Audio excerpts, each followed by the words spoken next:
চলে এসেছি বন্ধুরা আজকে দুপুরের খাবার নিয়ে। আজকে মেয়ের আমার দুজনের দু রকম খাবার। মেয়ের আছে এই যে, আসুন বলি একে একে রাখি। তারপরে মেয়ের এখানে আছে ভাত ভাজা, ফুলকপি গাজর মটরশুঁটি দিয়ে ভাত ভেজে দিয়েছি। এই যে ওকে দিয়ে দিই,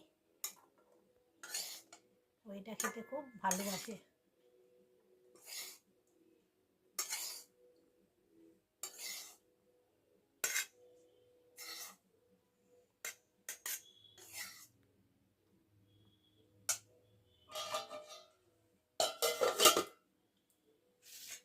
আর আছে এখানে ডিম সেদ্ধ, এখানে আলু সেদ্ধ আছে, এখানে বিট লবণ আর গোলমরিচ দিয়ে ছিটিয়ে নিয়েছি, আলু কাবলির মতো, জাস্ট তেঁতুল জলটা নেই।